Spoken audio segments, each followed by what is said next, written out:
Saya memberontak, bukan karena saya pengkhianat, melainkan ketegasan saya untuk mencari keadilan. Dan saya kalah bukan karena lemah, melainkan kalah kerana mengalah demi saudara saya, Hang Tuah. Saya, Hang Jebat, ingin mengungkapkan kisah hidup saya yang tak terlupakan bagi bumi Melayu. Saya dikenal orang dengan kisah pemberontakan dan pengkhianatan. Pada dasarnya saya adalah kesatria yang bijaksana, pemberani dan membela rakyat jelata. Saya lahir dan besar di Melaka, sebuah kota indah yang saya cintai sepenuh hati. Saat kecil, saya bertemu dengan sahabat sejati saya, Hang Tuah.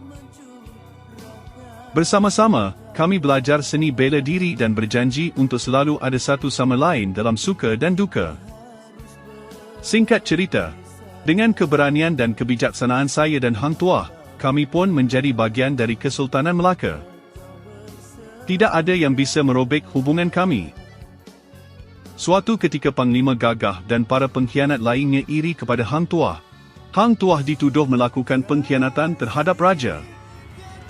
Saya, sebagai sahabat setianya, merasa marah dan terkhianati.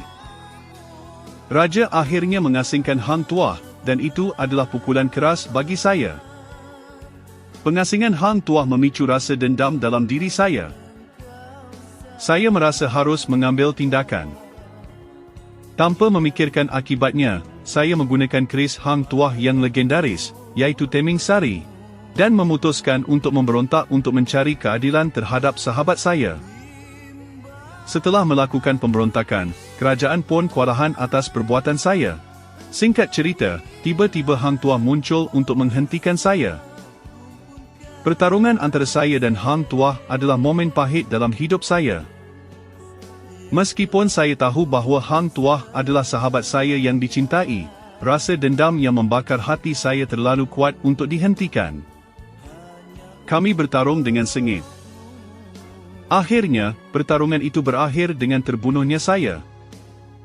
Saat-saat terakhir hidup saya menyadari bahawa dendam hanya membawa penderitaan. Kejujuran dan persahabatan yang seharusnya dijaga lebih tinggi daripada keinginan untuk membalas dendam. Saya memiliki isteri yang bernama Dang Wangi ketika saya terbunuh. Dang Wangi sedang mengandung anak saya 7 bulan. Dengan rasa bersalah dan tanggung jawab Hang Tuah terhadap saya, Hang Tuah mengantarkan Dang Wangi tinggal di Temesik, atau sekarang dikenal dengan Singapura, untuk melahirkan dan membesarkan anak saya. Keberanian dan ketegasan saya untuk mencari keadilan sehingga sanggup mendurhaka kepada Sultan, menjadikan saya disanjung beberapa golongan hingga ke zaman sekarang. Saya selalu mengatakan bahawa Raja Adil Raja disembah, Raja Zalim Raja disanggah. Saya, Hang Jebat, demi persahabatan yang abadi saya merelakan nyawa saya melayang.